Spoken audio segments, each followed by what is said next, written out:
El placer de viajar. Con Carmelo Jordá y Kelu Robles. Kelu Robles. Carmelo Jordá. Muy buenos días, tardes, noches o lo que sea cuando estéis escuchando. Bienvenidos a este nuevo episodio del Placer de Viajar, el mejor podcast de viajes de todo el Imperio Romano, al menos desde que allá por el 25 de julio del año 44, es decir, 11 años después de la muerte y resurrección de Jesucristo, Herodes Agripa I hizo morir a espada, digo esto entre comillas porque así se cuenta, a Santiago, hijo de Zebedeo, conocido como Santiago el Mayor, y el apóstol que había estado en la península ibérica convirtiendo todo este país que antes era de herejes al cristianismo y, bueno, empezando a convertir y que hoy en día pues se le tiene, no sé, cierto cariño. Sí, y tanto, porque según la tradición, después de muerto, el cadáver fue llevado en barco en un larguísimo viaje desde Jerusalén hasta Galicia. En esa época, calcula tú el viaje, ¿eh? Una auténtica aventura. Y bueno, pues fue enterrado en Galicia, exactamente donde hoy está la Catedral de Santiago de Compostela, que por cierto, vaya catedral, ¿eh? Qué bonita es, ¿eh? Preciosa. Es que es impresionante, es una de las iglesias más bonitas que he visto en el mundo. Nuestra semana pasada, hace una semana, sí, hablábamos de esa llegada a la Catedral de Santiago de Compostela y de lo emocionante que fue, como uno de esos momentos que nos ha llenado el corazón en nuestros viajes. Y hoy pues vamos a hablar de Santiago y del camino, claro, ¿cómo no hablar del camino? Y por una vez, primicia, Carmelo, porque por una vez nos vamos a adaptar a la fecha de este episodio, porque se va a publicar, si Dios y el Santiago Apóstol quieren, el 24 de julio, que solo un poco antes, el 25, que es cuando se celebra en toda España el Día del Patrón de nuestro país, que es Santiago Apóstol. Una aclaración, ha sido casualidad. Ha sido casualidad. Ha sido casualidad, hemos tenido suerte. Al final hemos visto, anda, mira, si esto cae así, pues mira, pues estupendo. Que esto no quita para que, como dicen los modernos, este capítulo también sea evergreen, que es como se llama ahora, estos capítulos que te sirven para siempre, porque vamos a hablar de muchas cuestiones prácticas y, como siempre, vamos a describir también todos esos lugares maravillosos por los que pasa el camino y los muchos caminos del Santiago que hay, ¿eh? Vamos a hacer un programa, yo creo que nos va a quedar, estoy seguro que nos va a quedar muy interesante, porque tenemos a dos súper expertos sobre el tema que nos van a contar un montón de cosas sobre el camino, desde alguna cosa más práctica a alguna cosa más relacionada con la tradición, con la religión, y yo casi me atrevo a decir que con la filosofía. Pues tenemos a los expertos, tenemos la mochila, Carmelo, ¿tienes la vieira, el bastón y las botas? La vieira me la he dejado en casa. Pues vete a por ella que empezamos.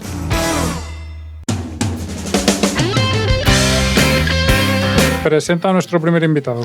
Pues David Mulé es, por orden de importancia, así a mi parecer, peregrino habitual del Camino de Santiago y, en segundo lugar, productor de podcast. Ha creado dos sobre esta peregrinación, uno en Amazon que se llama El Peregrino. El nombre no era muy original, ¿eh? Hay que decirlo. Peregrino, yo soy peregrino, pues que escucho El Peregrino. 38 episodios, por la vertiente francesa, donde nos cuenta su experiencia personal, entre muchas cosas. Sé que también hay mucha información turística, histórica, de todo. Y el otro se llama Tras los pasos del peregrino, que nos va a contar hoy más sobre esta producción, donde nos lleva a recorrer el camino portugués desde el corazón de Lisboa hasta Santiago de Compostela. Lo podéis escuchar en Loquiz, que también es una cosa que le queremos preguntar por ella, ¿qué es esto de Loquiz? Y bueno, David es su responsable en España. Muy bienvenido, David, a tu podcast. Muchas gracias por la invitación, un placer estar aquí con vosotros. Y bueno, el nombre no es original, pero no estaba cogido, la verdad, o sea que ya, a mí me sorprendió también. Ahí estuviste puntazo, sí. Para empezar, David, cuéntanos un poco, porque yo me he quedado con el nombre y claro, he de confesar que no lo sé bien. Alguna idea tengo porque me han contado ya, pero cuéntale a nuestros oyentes qué es Loquiz. Loquiz es una plataforma de podcast de viajes. Es una plataforma italiana que llegó a España hace... Bueno, todavía no llegamos al año aquí en España. Es una plataforma que ofrece, como digo, contenido tematizado sobre viajes. Es decir, todos los podcasts relacionados con viajes se pueden escuchar en Loquiz y aparte tiene varias particularidades, pero digamos que una de ellas es el poder ver lo que estás escuchando. Quiere decir que a través de la aplicación la aplicación te geolocaliza y te muestra todos los podcasts que tengas disponibles sobre la información que hay en tu entorno. O sea, es decir, hay un podcast, por ejemplo, que te habla, que a Kelu le suena, ¿no? Que habla de León. Entonces, ahí pues ahí, por ejemplo... Bueno, este podcast, El placer de viajar, también está presente en Loquis. Hay un montón también de producción externa, pero luego tenéis los vuestros también propios, eso claro. Eso es. O sea, tenemos podcasts producidos externamente que están en nuestra plataforma, podcasts que nosotros producimos, como el de ¿Qué lugares hay aquí con Kelu Robles?, en el que hablamos de León, ¿no? Y, por ejemplo, pues usando este caso, ¿no? Tú vas viajando por León, estás por la zona del húmedo y, por ejemplo, pues tú escuchas un podcast en el que Kelu te está contando lo que estás viendo allí, ¿no? Que tiene o sea, es decir, puedes ver y escuchar lo que tienes en tu alrededor, ¿no? Y además, reformulando, a mí me recuerda un poco el concepto a las audioguías, pero ¿quién no ha escuchado una audioguía y ha pensado, madre mía, esto? Que me resulta un poco artificial, claro. No me está transmitiendo realmente lo que estoy viendo. Yo creo que también el formato podcast permite eso, pues contar en audio esto de otra manera, un poquito más como si fuese alguien a tu lado explicándotelo, que es una pensando forma en producciones un poco pues un poquito más allá. De hecho, está pensado incluso que para los propios usuarios, o sea, si tú, señor o señora que vives en, no sé, en Cuenca, por ejemplo, y dices, me apetece hablar de mi ciudad, que tú puedas a través de la aplicación crear tu canal y contar. Es decir, está enfocado a que la gente cuente a su alrededor. Y bueno, y tiene muchas más cosas que estamos trabajando y haciendo que yo encantado de contar, porque estamos trabajando también para apoyar a esos creadores de contenido que además se especializan en viajes con concursos creativos que estamos sacando para que la gente nos mande sus ideas, para que nosotros podamos apoyar a esos creadores de contenido, creadoras de contenido que quieren sacar adelante pues sus proyectos relacionados con viajes, ¿no? Porque es nuestra temática, el tema de los viajes, y poder también darle soporte en ese aspecto, ¿no? Que muchos podcasters, ¿no? Pues han tenido problemas a la hora de salir adelante, que esto no es fácil, requiere de muchas cosas. Claro. Y queremos también apoyarles. Y además también pues trabajamos con marcas, con clientes, con ayuntamientos, ¿no? Organizaciones, etcétera, con los que también sacamos adelante proyectos, ¿no? Que, pues, por ejemplo, tenemos un podcast con el Ayuntamiento de Torrelodones, que la Concejalía de Turismo nos pidió pues, un podcast sobre turismo de Torrelodones, y bueno, pues con ellos trabajamos para sacarlo adelante, ¿no? Ese y otros ejemplos más. ¿Y qué te llevó? Porque claro, pensando en esta plataforma y pensando en ti como peregrino, como productor de podcast, ¿en qué momento pensaste, a ver, esto que estoy viviendo, una aventura tan grande como hacer el Camino de Santiago, lo tengo que plasmar en un podcast? ¿Qué pensamiento que te llevó a ello? Bueno, tendremos que hablar del peregrino, ¿no? Del podcast, digamos, el primer podcast que hice sobre el Camino de Santiago, que sacamos con Audible, con la plataforma de Amazon, ¿no? Y bueno, pues al final fue el unir mis dos pasiones. O sea, es decir, a mí las dos cosas que más me gustan es la comunicación y el Camino de Santiago. Bueno, y hay muchas cosas más, ¿no? Pero el Camino de Santiago para mí es pasión, es un lugar en el que, bueno, que creo que me ha hecho crecer a nivel humano, en el que he aprendido muchas cosas, en el que me reencuentro conmigo mismo cada vez que voy y en el que descubro cosas nuevas y personas nuevas y lugares nuevos, aunque hayas hecho el camino varias veces, el mismo camino.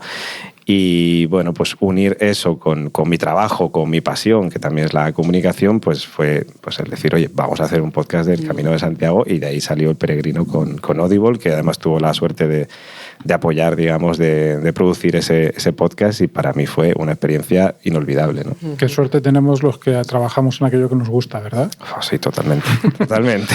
Oye, metiéndonos un poco en el tema del camino, luego hablamos un poco de este segundo podcast que has hecho sobre ese camino portugués, que me parece muy interesante. Tú ¿qué tipo de peregrino eres? ¿Cómo te definirías como peregrino? ¿Y cuál fue tu primera motivación? Porque lo has hecho ya cientos y cientos de veces, pero cuando empezaste, ¿qué pensaste? ¿Voy a hacer esto? ¿Por qué? Pues mira, mi historia con el Camino de Santiago llegó hace más de 20 años.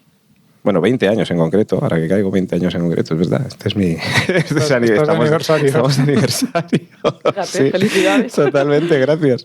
Pues sí, y vino básicamente por envidia cochina de mis amigos. Tenía a mis amigos del pueblo, yo soy de Santa Pola, de Alicante. Mis amigos habían ido el año anterior al Camino de Santiago, 2004, año Xacobeo además.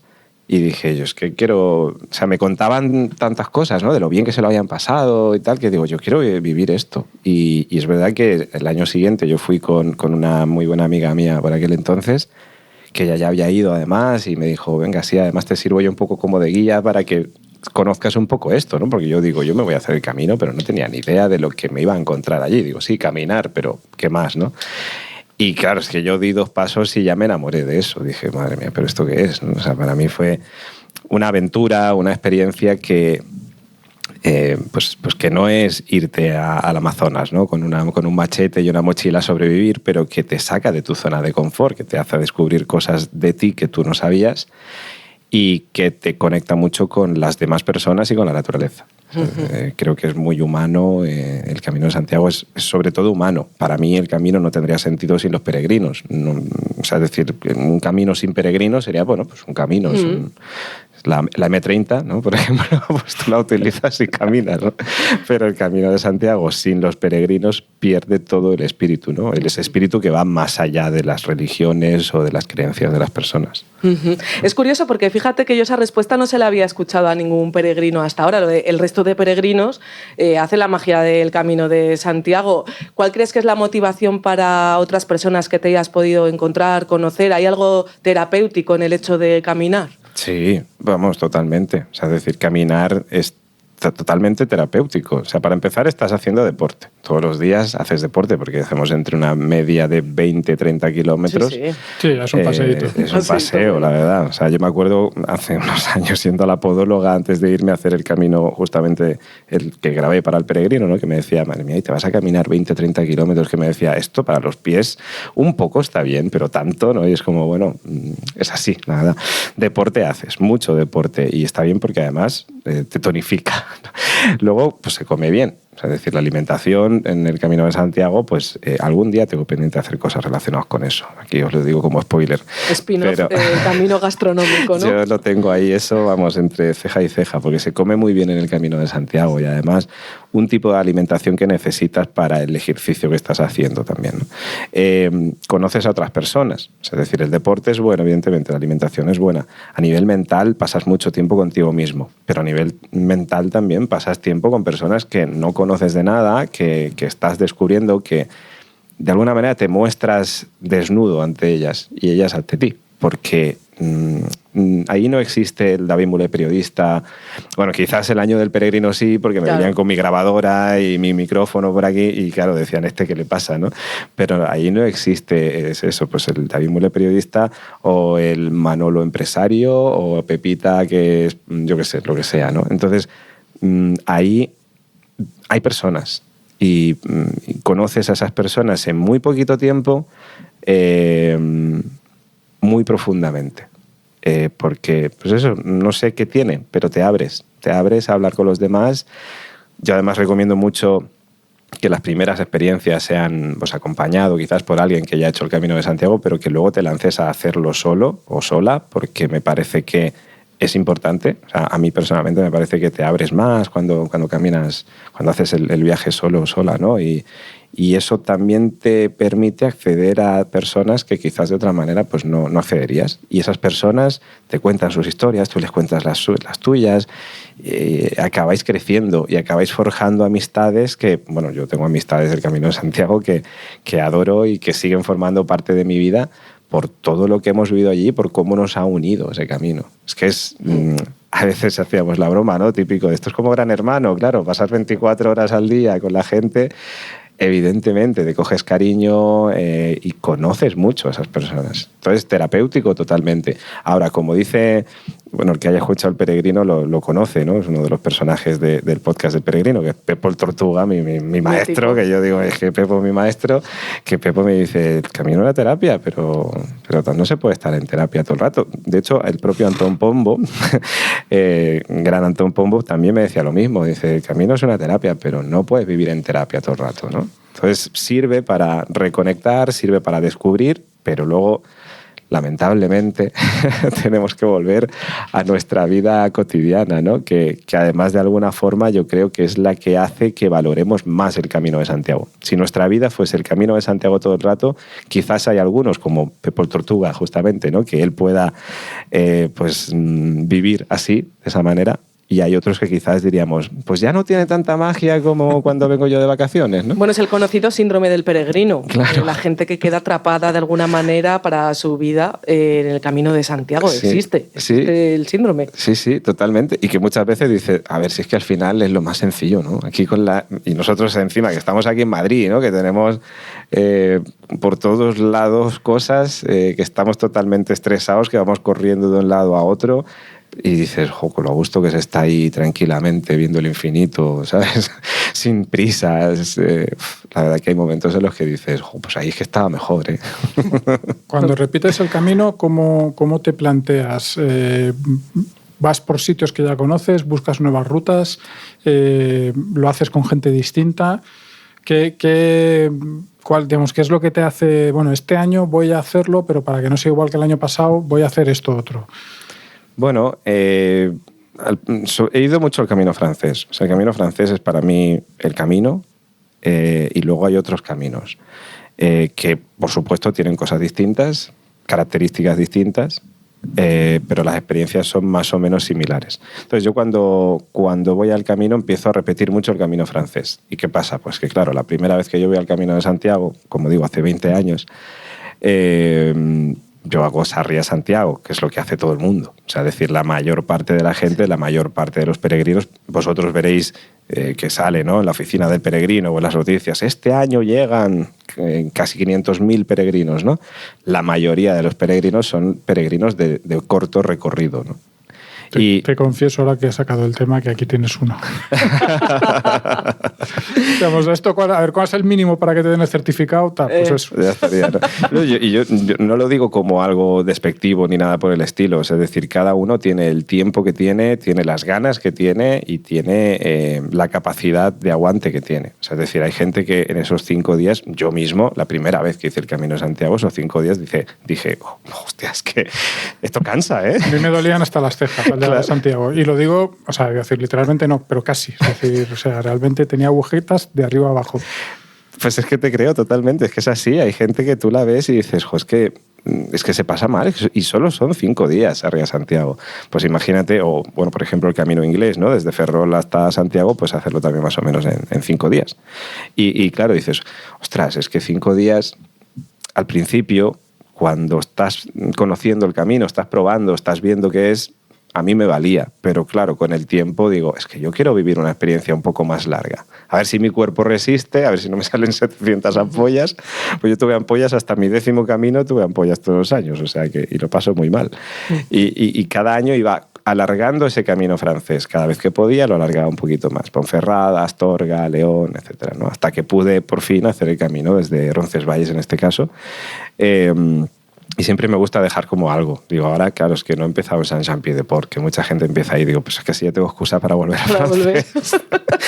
y bueno, y luego, pues bueno, lo de cambiar rutas depende de la situación y del momento. O sea, en este caso, cambié para hacer el Camino portugués, también por unas ganas de probar el Camino portugués, por salir un poco del Camino francés, ver una experiencia distinta, además en otro país, la mayor parte de ese camino.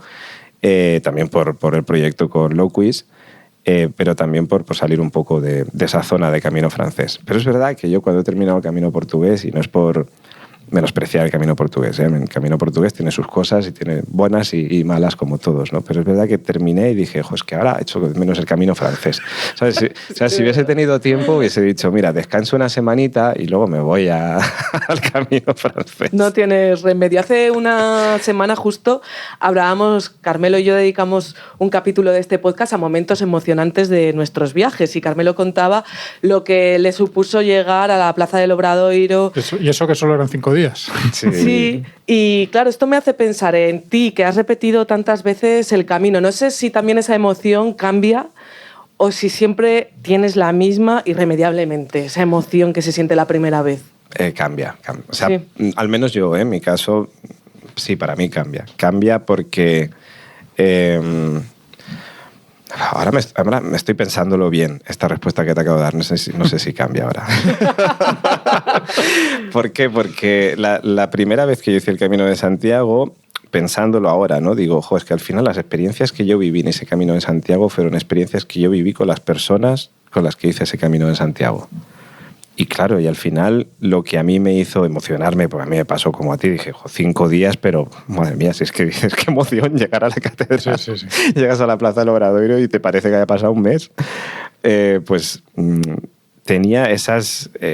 o sea, me salía todo, digamos, esas lágrimas, el esfuerzo, todo en base a eso que había vivido en ese camino.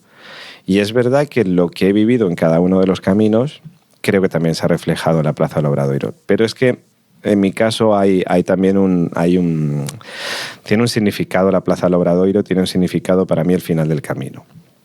El final del camino, evidentemente, para todo el mundo está como estandarizado, que es la Plaza del Obradoiro. Pero claro, yo desde hace un tiempo ya no siento el final del camino en la Plaza del Obradoiro. ¿Muxía o Finisterre? Muxía, por supuesto. Porque se puede acabar, el Camino del Norte se puede acabar. A veces se hace más en Muxía por razones de fe religiosas y Finisterre es más por razones pues, geográficas, por el fin del mundo, ¿no? Sí, que al final, bueno, esto que siempre es como que a mí me da mucha pena Toriñán, ¿no? Que es realmente el fin del mundo, pero Finisterre es quien tiene la fama y en realidad no tiene mucho realmente que ver con la tradición jacobea, ¿no? Como sí tiene Muxía en este caso. Pero a mí, o sea, bueno, antes he dicho como obviamente Muxía, obviamente no tiene por qué. Esto es porque yo soy muy fan de hacer el camino así y no significa que haya que hacerlo o que esté mejor o peor. Hay mucha gente que termina en Finisterre y yo vamos, me parece maravilloso también y algún día lo terminaré así. Pero es verdad que yo cuando termino el camino en Santiago, y digo, vuelvo a repetir, termino porque al final es como el final de ese camino, empiezo otro cada vez que puedo, que es el camino de Santiago a Finisterre y Muxía, ¿no? Y normalmente me gusta pasar primero por Finisterre y luego Muxía. ¿Por qué? Pues porque me lo dijo Pepo el Tortuga cuando yo le conocí en 2020, porque él me decía, mira, es que Santiago es el final del camino, la meta, ¿no? Y nosotros llegamos, logramos nuestra meta, la cruzamos y me dice, claro, luego vas a Finisterre, que es el fin del mundo, que es la muerte. Pero claro, dices que después de morir tienes que resucitar. Y Muxía representa eso, ¿no? Y me acuerdo que en el podcast del Peregrino fue algo como que me fui repitiendo, ¿no? Durante esa experiencia en las etapas de a qué se refería Pepo con esto, porque Pepo cuando me habló de esto estábamos en Puente la Reina, o sea, anda que no quedaba para llegar hasta allá. Pero yo me acuerdo que nosotros estábamos, los peregrinos que habíamos escuchado a Pepo decirnos eso y yo pues como dándole vueltas, ¿no? Y bueno, y en el mismo podcast del Peregrino lo decimos, que al final teníamos la sensación de que después de caminar un mes en Muxía teníamos como conciencia de que habíamos crecido, digamos, o que habíamos cambiado como personas o a nivel espiritual, o que algo había ahí, ¿no? Que nos había hecho distintas a las personas que empezaron los caminos, ¿no? Y no sé, a mí me gusta como mantener esa tradición de primero Finisterre, luego Muxía. Pero algún día, ¿por qué no cambiar? Por supuesto. En ese episodio que emitimos hace una semana hablábamos de esos momentos emocionantes en los viajes y la verdad es que hicimos una mezcla de cosas completamente distintas, sí, un poco locas, que al final es como estamos. Pero yo creo que aparte de esa llegada al Obradoiro, el camino es como una fuente de esos momentos y queríamos aprovechar para preguntarte si ha habido, o que nos cuentes, porque seguro que lo ha habido, alguno de esos momentos en los que has estado ahí y has dicho, bueno, esto no puede ser cierto y bueno, como sí que lo es, qué privilegio tengo de estar viviéndolo, ¿no?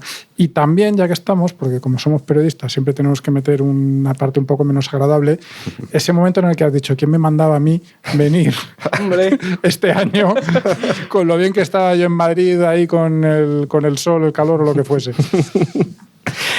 Pues, a ver, esta última pregunta te puedo contestar ya porque la tengo muy en la cabeza y es lamentablemente, de alguna manera, la masificación del camino.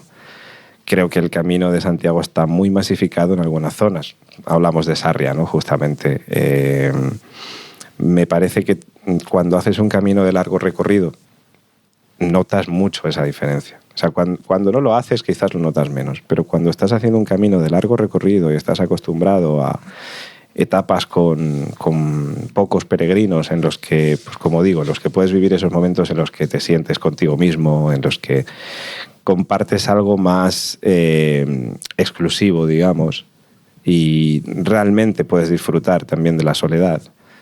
Creo que una vez llegado a Sarria, sobre todo en verano, evidentemente en invierno, yo también he hecho el camino en invierno para llegar en Nochevieja y en Santiago y tal, y a mí el camino de Sarria a Santiago me parece maravilloso, porque tienes gente, no la cantidad de gente que hay en verano, pero tienes gente para poder compartir, ¿no? Pero es verdad que llegado a Sarria tú notas esa masificación, tú caminas y no tienes un centímetro casi como por delante en el que no veas nada. Ves gente siempre, gente, y riadas de gente, y te levantas más temprano y ves gente igualmente, y ves gente que va a la carrera, la madre con el niño que lleva el padre por otro lado. Es un tipo de camino más accesible a todo el mundo porque, como dices tú, 5 días y ya bastante, ¿no? Uh-huh. Pero que creo que de alguna manera sirve como punto de contacto, o sea, como inicio, ¿no? Como contacto con el Camino de Santiago, y que luego a partir de ahí puedas disfrutarlo un poco más, o sea, es decir, puedas vivir más tiempo en ese Camino de Santiago. Yo creo que en eso de los 5 días hay una especie de sabiduría ancestral o algo, porque realmente, o al menos lo que yo recuerdo, sí que tienes una experiencia, no sé si llamarlo profunda o consistente, o no sé muy bien qué nombre ponerle, pero sí que realmente vives el camino. Es decir, es el mínimo, y seguro que con más lo vives mejor y de otra, o al menos de otra manera, pero yo creo que con menos ya no sería lo mismo. Y con 5 días realmente te sientes peregrino. Sí, yo siento lo mismo, o sea, es decir, pienso lo mismo y totalmente encantado de que vaya gente al Camino de Santiago. Pero es verdad que no sé qué manera podemos encontrar de que regulemos un poco el tráfico, ¿sabes? Porque creo que hay algo que se pierde de todo hay un problema, digamos, en general no es tan difícil, regular esas cosas, ¿no? Porque cuando hay demasiada gente en los sitios, pues la gente empieza a ir a otro sitio, ¿no? Entonces, a lo mejor, pues, por ejemplo, el camino portugués pues es una opción para eso. Pero claro, ahí estamos en un tema, por ejemplo, climático, que ya, claro, hacerlo en invierno, tienes que ser un pro del camino, ¿no? A ver, me quedo con las ganas de contestarte a la parte buena que estábamos comentando, pero ahora que me dices eso, yo en realidad tengo menos frío en el camino en invierno que en Madrid. O sea, yo me acuerdo la primera vez que hice el Camino de Santiago en invierno, dije, ostras, lo voy a pasar fatal, vamos, esto a ver cómo me lo monto.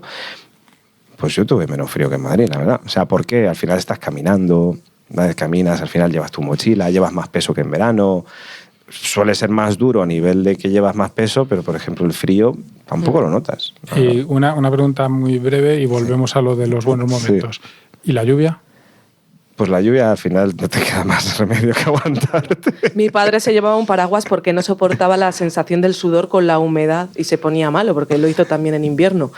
Y recurría al paraguas. Entonces yo me imagino ese peregrino con paraguas, que ya tiene una técnica así para atarlo a un lado, y decía, nada, con el paraguas todo solucionado. Lo del chubasquero gigante para mí no es tan buena solución. Yo lo he probado, lo del paraguas, lo he probado. He sido también ese peregrino con el paraguas. Pero es verdad que si viene el viento ya es súper complicado, ¿sabes? Y encima como te venga de cara te vas así para atrás y es como, venga, más difícil todavía. Pero es verdad que yo no soporto los ponchos, ¿sabes? Los ponchos de impermeables, ¿no? Digo, es que no lo soporto. Si al final acabo mojado igual, y es como, yo creo que lo de la lluvia no te queda más que aguantarte. O sea, ya está. Y encima, claro que estás en Galicia, no estás en otro lado. Lluvia. En ese camino de solo 5 días hubo 2 o 3 ratos. Cuando digo rato me refiero a horas de caer como si fuese gratis, que era algo que decías, joder. Sí. Que igual luego te acostumbras más, pero esos ratitos... Sí. Oye, tengo que rescataros de este momento, porque es que al final estamos hablando de la depresión del Camino de Santiago. Y no le estamos dejando contar lo bueno. Lo bueno, hablábamos de momentos emocionantes, y yo quiero añadir que más que por una experiencia quizá personal, que puedes contarla, también por ligarlo con la relación al destino, a lo que te rodeaba en ese momento, si te viene a la cabeza algún momento y lugar especial. Muchos. O sea, de repente me has hecho esa pregunta, he empezado a pensar y ha sido como, hostias, que me ha dado la vida. Porque digo, hay muchísimos. ¿El primero que se te haya ocurrido? El primero que se me ha ocurrido, la verdad que quizás no sea muy especial, pero lo he recordado, no sé por qué. Es el primero que se me ha venido a la cabeza. ¿Será porque sí que es especial? Quizás sí, pero no sé por qué. Lo voy a descubrir ahora mientras lo cuento, me parece. En el 2020, que es cuando hicimos ese camino del peregrino... en la pandemia. En la pandemia, o sea, acabamos de salir del confinamiento, además. O sea, fue... La verdad que lo agradecí mucho a nivel personal. Digo, ostras, ahora, después de estar encerrado en un piso de 27 metros cuadrados, donde vivía yo antes, poder salir era maravilloso.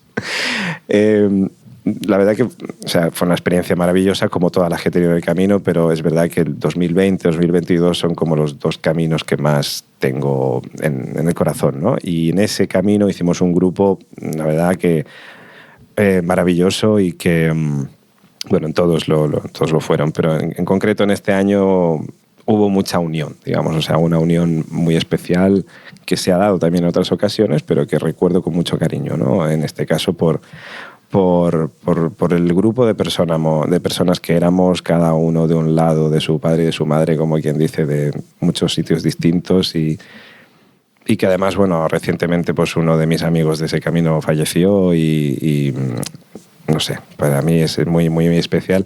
Y recuerdo un momento en el que estaba en Foncebadón, que hasta hace nada pues no tenía nada. O sea, es decir, que tenía una cruz en medio, una calle y ya estaría, y ahora pues de repente tenemos pues albergues, tenemos restaurantes, que eso antes, yo de hecho pasé la primera vez por allí, 2006, me acuerdo de haber visto un pueblo fantasma y cuando volví luego pues dije, ¿pero qué ha pasado en Foncebadón? Pues nada, o sea, simplemente el hecho de estar compartiendo y comiendo, o sea, llegar, ponerte a comer y ver a alguien que has visto durante la etapa y dices, oye, pues si quieres, ¿no? Nos hemos cruzado varias veces caminando, nos hemos saludado, pues si queréis, aquí hay sitios, si queréis sentaros y tal.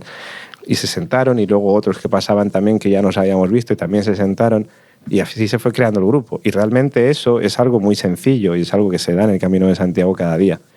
Pero es que eso es lo que acaba formando la familia del camino, de alguna manera. Y es cuando empiezas a conocer a esas otras personas y cuando piensas que hay algo especial. Porque tú en Madrid, por ejemplo, te vas a tomar un café a un bar y es difícil, habrá gente de todo, me imagino, pero es difícil que le digas al de al lado, oye, que nos hemos visto antes por la calle y que si te apetece tomar algo, lo primero que va a pensar la gente, este o esta quiere algo, algo que quiere sacar de mí, ¿no? Pero en el camino es como lo natural. Tiene su propio contexto. Antes has comentado que la vertiente francesa, bueno, pues es tu favorita, ¿no? Es verdad, la más conocida, es el Camino de Santiago por antonomasia, pero dentro de esa vertiente, ¿hay alguna etapa que sea tu favorita, por lo que vayas a encontrar allí, por lo que veas que te encante?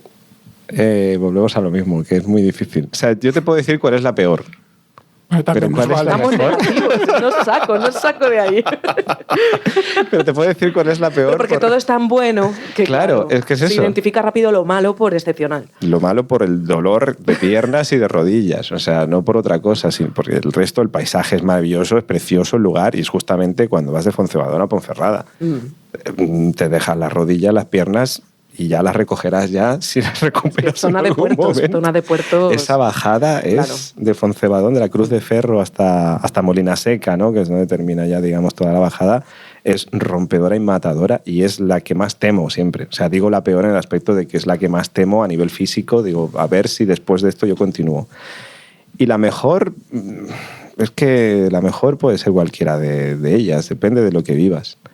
A nivel paisaje te puede gustar más o menos algo, pero no sé, yo por ejemplo estoy enamorado de Galicia, o sea, y tampoco con ello digo que los campos que tú ves ahí a la lejanía, que el trigo y que las rectas infinitas de la meseta sean feas.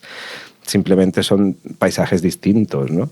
Y que normalmente esa parte de la meseta, ¿no? Esa parte entre Burgos y León, como está menos transitada, une también mucho a los peregrinos, ¿no? Porque somos menos peregrinos y nos unimos más, que creo que por eso también la masificación me mosquea en alguna ocasión, ¿no?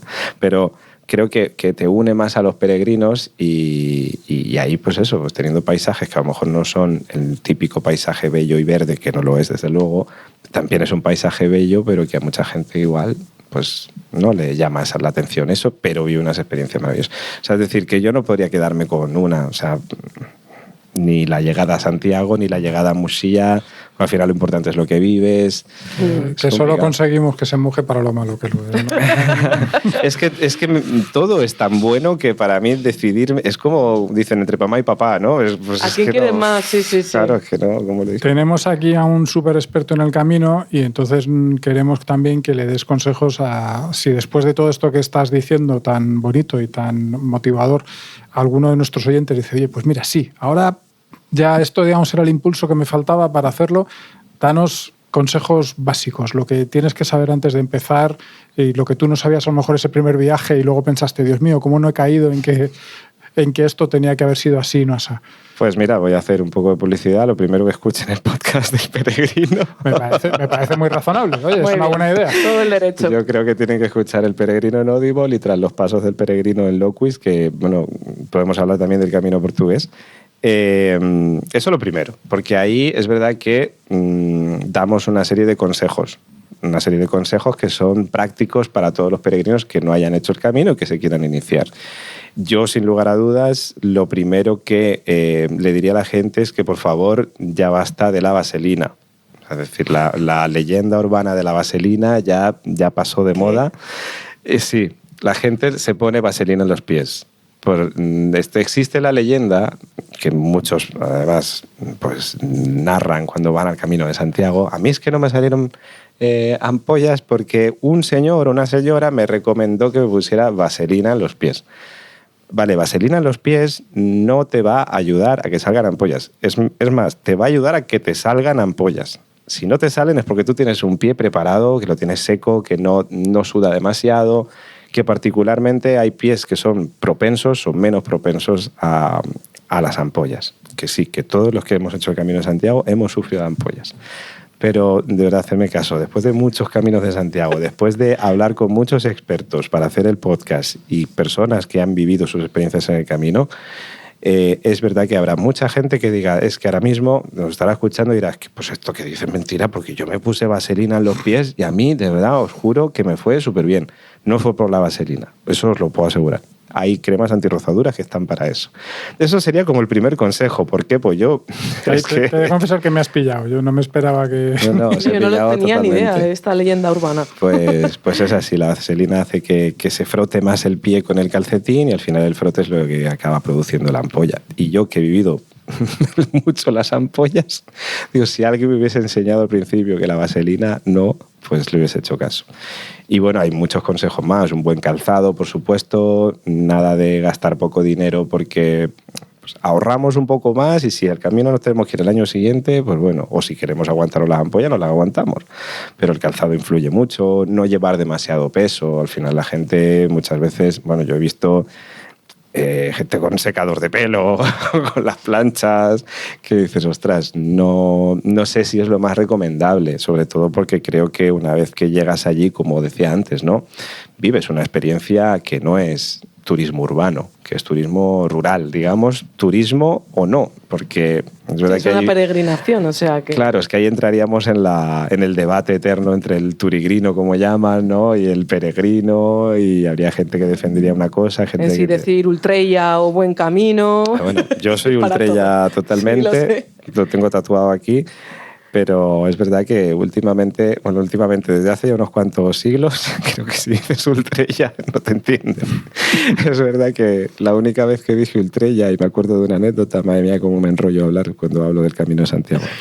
Me estaba acordando de una anécdota hace como 3 años que yo vi pasar a un párroco que iba con su grupo de feligreses haciendo el Camino de Santiago. Sobre todo en este tramo, ¿no? De Sarria a Santiago, esos últimos 100 kilómetros, ves muchos grupos religiosos, ¿no? que van haciendo el camino con su párroco de confianza, digamos, ¿no? Y me acuerdo que pasé por delante del párroco caminando y le digo, ultrella. Y él se queda así y me dice, sí. Y claro, luego aquí lo tengo tatuado, por cierto. Mira, ahí está. Y me acuerdo que llegamos a Palas de Rey justamente y me lo encontré en una tienda, que yo quería entrar a comprar una camiseta, o la mía se había roto, digo, voy a comprar una nueva, tal. Bueno, total, estaba él y allí, ¿no? Y me dice, oye, que me he dado cuenta que me has dicho Ultrella y tal, que eso no se suele decir y no sé.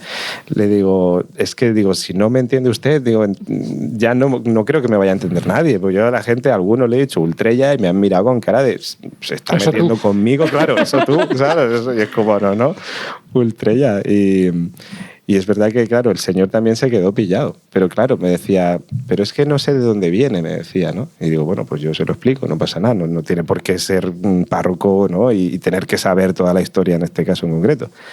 Pero sí he tenido buenas anécdotas con el Ultrella. Explícalo a nuestra audiencia muy brevemente de dónde viene, porque probablemente ellos tampoco lo sepan, ¿no? Bueno, lo explicamos de manera sencilla. O sea, decir, igual que nosotros ahora decimos buen camino, pues hace en el siglo XII, nosotros, ya me meto como colectivo, presidente de un colectivo, los peregrinos, cuando saludaban a otro peregrino, le decían Ultrella, que significa vamos, o vamos allá, digamos, y te respondían con un Etsusella, que significa y más arriba, ¿no? Y más allá. Simplemente es eso, es el saludo entre peregrinos, que a mí personalmente me gustaría mucho recuperar, pero que no parece de momento. Bueno, ahí pones tu granito de arena. Sí. Como tras los pasos del peregrino, el podcast que ya podéis escuchar en Loquis, donde narras en este caso la vertiente portuguesa, muy interesante. Otro día hay que invitarle a que nos hable también de la portuguesa y dejemos, porque aquí claro es que se ha abierto un canal, hablando de emoción, de lo mejor, sí, de lo peor, en fin. Además hay mucho para contar. A mí me genera mucha curiosidad. Voy a escuchar el podcast, que he de confesar que hasta ahora no lo he escuchado, pero lo voy a escuchar ahora que está además muy recientito, si no me equivoco. Uh-huh. Y nada, David, ha sido un placer tenerte aquí a hablar del camino. Yo creo que nos han entrado ganas a todos de hacerlo, o casi diría mejor de vivirlo. Y nada, te apuntamos en la lista para algún otro podcast sobre este tema, porque vamos, seguro que nos lo pasaremos estupendamente. Pues yo encantado, si tenéis horas y horas, me vengo aquí, me pongo delante del micro y hablamos. Muchas gracias. Gracias a vosotros. Un placer.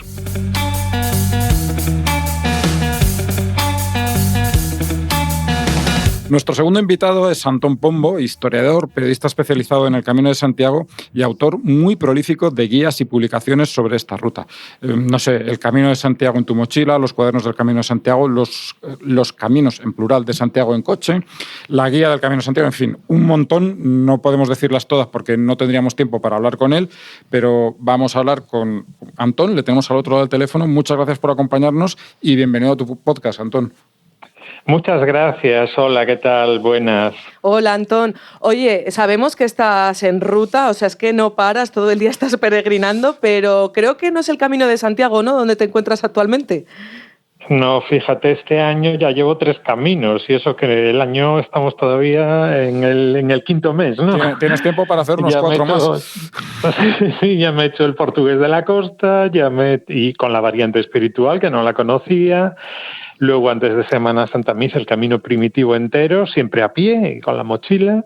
Y ahora estoy en un camino un poco más largo en Italia, que no es un camino de Santiago, pero también es un camino que va a la tumba de un santo, que en este caso es San Benedetto en Italia, que es un camino de media distancia, de más o menos 2 semanas, 15 días.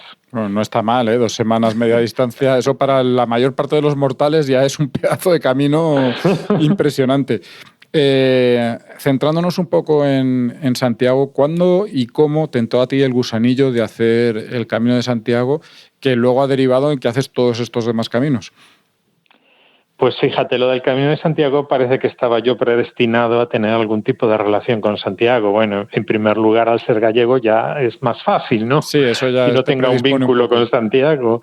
Recuerdo la primera vez que fui a Santiago, a aquel ómnibus que había en los viejos tiempos entre Coruña y Santiago, que me pareció como ir al otro mundo. Tenía creo que 6 años y quedé alucinado con aquella ciudad tan distinta de Coruña, del interior, toda de piedra, con aquellos monumentos. En aquella época no había turistas como ahora, era una ciudad bastante muerta. Te estoy hablando de los años 70. Entonces, luego ya estudiando y viviendo en la ciudad, estudiando historia, pues fue una especie de apuesta por un viaje alternativo de carrera. En vez de ir a donde iba todo el mundo, que era la playa, el Mediterráneo, la fiesta, bien, ya se sabe, ese tipo de viajes que se hacen en esas edades, ¿no? Pues como ese año habíamos estudiado pues historia medieval, arte medieval y las peregrinaciones, con un profesor que además sabía un montón de todo eso, Ángel Rodríguez González, pues dos locos de allí, de aquella promoción, dijimos, oye, ¿y por qué no nos vamos a hacer el Camino de Santiago? Venga, pues vamos a hacernos el camino. Oye, tenía todavía 19 años en aquel entonces. Y nos fuimos a Saint-Jean-Pied-de-Port, luego se nos unió otro más, éramos 3, y lo hicimos en aquella ocasión en bicicleta. ¿Qué pasó en ese viaje? Bueno, fue un viaje de aventura total, no sabíamos nada del camino, íbamos a la buena de Dios, descubrimos que había un inicio de hospitalidad, de acogida, y sobre todo conocí a Elías Baliña, ¿no? Ahí fue el gran vínculo que desde entonces me unió al camino, ¿no? La experiencia, por supuesto, en primer lugar, y una persona que era, pues, como un imán que te atraía, sobre todo si veía que tú tenías interés en el camino, porque necesitaba operarios para su gran obra, ¿no? Que era la de recuperar el camino, la de pintar flechas, la de promocionarlo, etcétera. Estoy hablando del año 84, que hice mi primer camino. Ya llovió y en aquel entonces no había nada, prácticamente nada. Estaba todo en ciernes, estaba empezando. Era muy emocionante porque tú eras como una especie de pionero que estabas abriendo camino. Luego, desde entonces, pues ya llevo, pues no sé, ya creo unos 36 o 37 caminos. Solo hablo de los largos, no de los cortos, y de los que hago como peregrino, algunos también como trabajo. Y bueno, quedé atrapado, lo tengo que decir claramente, quedé atrapado por el camino y al año siguiente lo volví a hacer, en bicicleta también, porque en aquel entonces no me podía imaginar que lo podía hacer a pie, pero ya el tercero ya fue a pie y entonces descubrí, claro, que hacerlo a pie era otra cosa completamente distinta. Claro. Y así seguí. Y así seguiste y además contándolo, porque yo creo que has seguido la estela del Códice Calistino, que es la guía primigenia del Camino de Santiago, porque luego está tu labor contándolo en esas guías de viaje. Yo he leído algunas y también se nota la transformación de pues, las tecnologías, porque antiguamente muchas guías, se lo contaba fuera de micro a Carmelo, cómo indicas si das la vuelta en esta calle físicamente, ¿dónde están los lugares? Porque entonces en momentos en los que no había internet con un móvil y demás. Y pensando en esto, yo te quería preguntar por el Camino Olvidado, porque yo soy de León y hay muchos pueblos preciosos por donde pasa este camino, y no sé qué opinas tú, si está olvidado por la falta de infraestructura, si realmente el término olvidado pues también hace consideración a que, bueno, pues que realmente no es una peregrinación tan importante. ¿Qué opinas tú de esto? Bueno, el nombre de verdad que es muy sugerente ya, porque es casi como una invitación al misterio, ¿no? Algo que está olvidado, parece que hay que descubrirlo. Sinceramente, no puedo hablar en primera persona del camino olvidado porque no lo he hecho. Todavía, digo todavía porque lo haré, claro. Yo cuando tenga tiempo los voy a hacer todos los que pueda. Y ese camino me seduce mucho porque va por una zona del país que, bueno, que está realmente algunas zonas pues en crisis por las crisis de la minería y tal, pero con unos paisajes espectaculares, ¿no? Lo que es el norte de Palencia, el norte de León.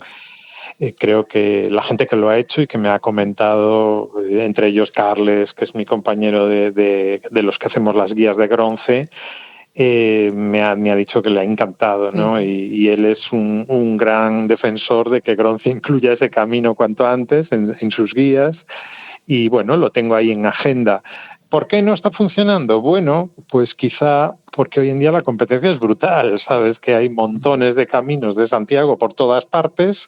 Acaban de publicar el último, promocionar el último que viene de África, ¿no? Pues de Ceuta, Melilla.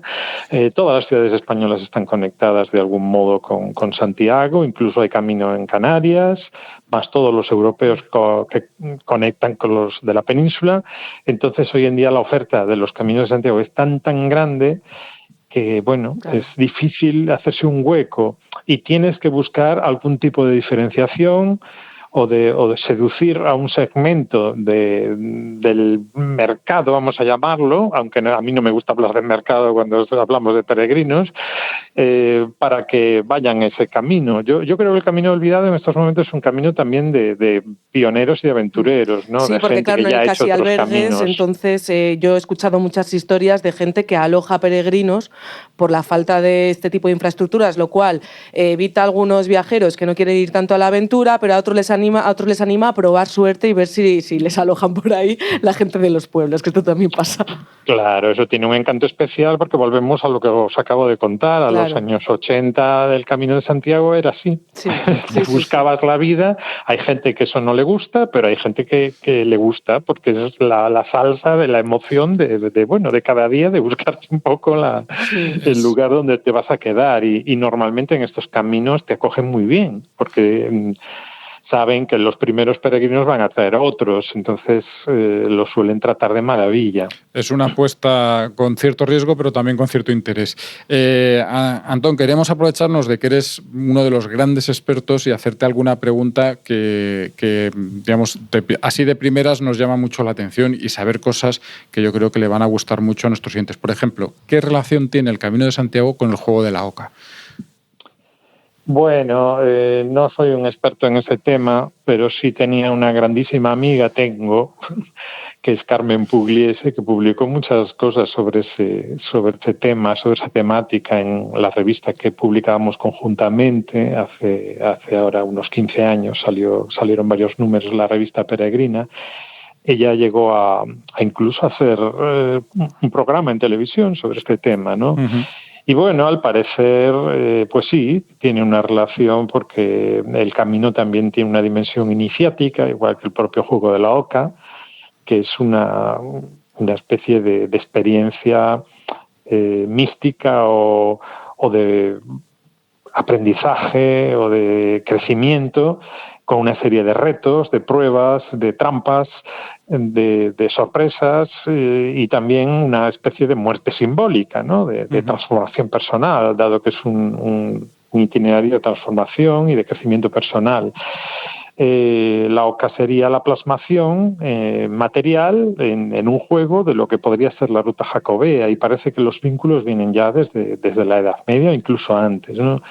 No os puedo decir mucho más, pero sí, el vínculo es real y hay muchísimo publicado sobre ello. Bueno, como todo lo que viene también de los templarios, porque yo lo que había escuchado es que hay una relación también templaria ahí, pues hay mucho misterio también alrededor de esto. Yo recuerdo en Pamplona el ayuntamiento hizo una exposición concreta sobre esto en el ayuntamiento, relacionando el juego de la Oca con el Camino de Santiago, pero sí, todavía yo creo que es un misterio también sí, bueno, y ahí esto. tenéis en Logroño la plaza que le dedicaron también a la Oca, al lado de la iglesia de Santiago, bueno, representando una serie de lugares del camino y las ocas. Luego hay quien dice también que en la toponimia hay una serie de ocas, bueno, pues Villafranca, Montes de Oca, algunos símbolos como cruces pateadas como la de Puente de la Reina, en fin, ya entramos también en interpretaciones más esotéricas. A mí no me gusta entrar por ahí porque no me siento seguro. Bueno, mi formación es de historiador y no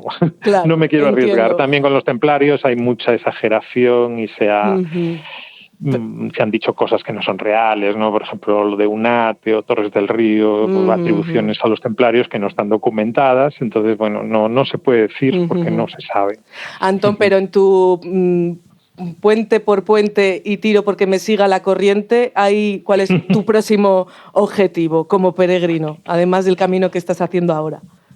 Bueno, si os digo la verdad, me están seduciendo mucho otras rutas de peregrinación, porque todos los caminos de peregrinación que van hacia un santuario, sean de la religión que sean, tienen algo de especial, ¿no? Ya añaden todo el componente espiritual, todo el misticismo de lo que puede ser una religión más o menos organizada, y me seduce ir a otros lugares, no solo la meta de la Catedral de Compostela, la tumba de Santiago, sino otros lugares de peregrinación, ¿no? Entonces, bueno, tengo ahí en la agenda algo más exótico, como puedan ser los caminos en Japón, el Shikoku o el Kumano Kodo, ¿no? más caro también ir, pero bueno, habrá que intentarlo. Y también otros santuarios que están empezando, católicos, a organizarse con criterios parecidos al Camino de Santiago. Ya son santuarios de peregrinación, pero pretenden atraer no solo a los fieles devotos, sino a otro tipo de personas que son peregrinos, pues a veces más laicos o más difusos, no vamos a llamarles así. Me atrae mucho también los santuarios de Sudamérica, ¿no? Y en concreto también tengo ahí en la Diana ir a hacer Brasil. Me gustaría mucho hacer el Camino da Fé, que va hasta el santuario de Nuestra Señora Aparecida, que es la patrona de Brasil, el santuario más importante de Brasil, y algunos otros en América, como he dicho. Antón, centrándonos de nuevo en el Camino de Santiago, a nosotros, porque la gente tenga una idea, yo es una duda además que tengo, porque todo el mundo te dice cosas distintas y cada uno tiene su preferencia personal. Al final, obviamente, también lo que nos vas a contar es tu preferencia personal, pero ¿cuál, también de un experto como tú que lo ha hecho tantas veces, tiene otro valor? ¿Cuál es para ti la mejor época del año para hacer el camino? Pues mira, también depende de qué camino. Depende de qué camino y depende qué es lo que busques. Si buscas encontrarte con mucha gente, porque tu objetivo principal es conocer gente, evidentemente tienes que ir en las épocas que hay más concurrencia, y ya sabemos cuáles son, desde Semana Santa hasta finales de octubre. Eso es la temporada alta del camino ahora. Se ha extendido prácticamente desde Semana Santa hasta octubre. Si temes el calor, caminos en la mitad sur de España no los puedes hacer en verano. La Vía de la Plata, los caminos de Levante, incluso el camino francés en los meses de verano, pues es bastante duro, puede ser bastante duro. Yo cada vez más, cuando voy realmente buscando el perfil del peregrino tradicional, o sea, que buscas, sí, encontrarte con alguna gente, pero también momentos de soledad y cierta tranquilidad, no tener que pasar agobios para dormir en los albergues o para comer o poder disfrutar del paisaje sin ruidos, etcétera, etcétera. Cada vez me estoy yendo más al otoño y al invierno. Fíjate, en cierto modo nos han arrinconado, porque si tú quieres estar tranquilo, te tienes que ir a esos meses que hay menos gente. Con los coreanos, pero que lo por hacen mucho en fortuna invierno. Tenemos algo a favor, y es que con el cambio climático estamos teniendo unos otoños y unos inviernos a veces excelentes de tiempo, sobre todo si tú puedes decidir cuándo California, quieres ir. Sí, efectivamente. Claro. Porque he hecho unos caminos ahora impresionantes en invierno, claro. En febrero y en marzo con temperaturas tirando a primaverales, ¿no? Uh-huh. También queremos aprovechar... Es cierto que el paisaje cuando está más bonito es en primavera, yo lo tengo clarísimo. Si tú quieres ver un paisaje hermoso, los mejores meses son los de ahora, son finales de abril, mayo y principios de junio. Uh-huh. Después el paisaje cambia. También el paisaje otoñal, dependiendo qué camino, pues si hay bosques, el otoño es muy bonito, si hay viñas, en fin. Pero yo me quedo con la primavera. Ya en la Edad Media lo sabían perfectamente, que la primavera era la mejor época para peregrinar. Incluso hay un poema de Chaucer en ese sentido. Antes de que te vayas, que sabemos que tienes una visita guiada ahora en unos minutos, porque no solo eres peregrino, que después también sigues conociendo también aspectos culturales e históricos de todos los sitios por donde viajas. Antón, ¿qué consejos? Antes nos ha contado David Mulé, bueno, a mí nos ha sorprendido mucho, un consejo, no hacerse... Bueno, queremos pedirte consejos prácticos para alguien que no haya hecho nunca el Camino de Santiago. Y David Mulé nos habló de la falsa leyenda de la vaselina en los pies. Ya nos contó que no es algo práctico que solucione ningún problema. ¿Tú qué nos puedes contar para aquella gente que no se haya atrevido todavía? Bueno, lo que es fundamental es, en primer lugar, el calzado. Hay que elegirlo muy bien y saber qué camino se va a hacer y qué calzado hay que elegir. Porque si vas a hacer un camino como el camino francés, no necesitas un calzado de alta montaña, evidentemente, ni botas altas con protección gruesa del tobillo. Luego la mochila también es fundamental. Tienes que elegir una mochila buena y no conviene ahorrar. Y luego lo tercero es lo que metes dentro. Yo no paro de ver gente que viene sobrecargada con cosas inútiles. Porque ante la falta de experiencia pues se piensan que puedan necesitar esto y lo otro, por si acaso, el famoso por si acaso del camino, ¿no? Y después hay otros aspectos, aparte de los meramente prácticos, que pueden redundar en tu salud, en tu estado físico, y al final mucha gente abandona el camino pues porque tiene una tendinitis o porque tiene una sobrecarga o por las ampollas, etcétera. Yo creo que hay que tomarse el camino también una cierta filosofía, en el sentido de que esto no es un viaje igual a cualquier otro, esto no es turismo, esto es peregrinación. Ya sé que es difícil hoy en día vender esto, predicar estas ideas, ¿no?, en el mundo que vivimos. Uh-huh. Pero intenta adaptarte un poco al estilo de la ruta, a sus valores tradicionales. No te comportes como un turista exigente que está en una dimensión de consumo, de consumo de cosas materiales. No, esto es otra cosa, es una aventura que tiene 1200 años, que tiene unas tradiciones, que tiene unos rituales. Si no vives eso intensamente, te vas a perder la parte más hermosa del camino, ¿no? Y todo eso unido al compañerismo, a la solidaridad, en fin, al adaptarse al día a día de la ruta, que te va además indicando, porque el propio camino te va indicando y te va dando lecciones continuamente y te va enseñando si tú tienes los oídos bien abiertos y te dejas aconsejar. Y luego está toda la gente que lleva muchos años trabajando a pie de ruta, que son los verdaderos ángeles del camino, entre ellos muchísimos hospitaleros voluntarios a los cuales hay que agradecer el gran trabajo que desarrollan para que nuestro camino sea mejor, porque en el fondo están haciendo eso, mejorar nuestra experiencia.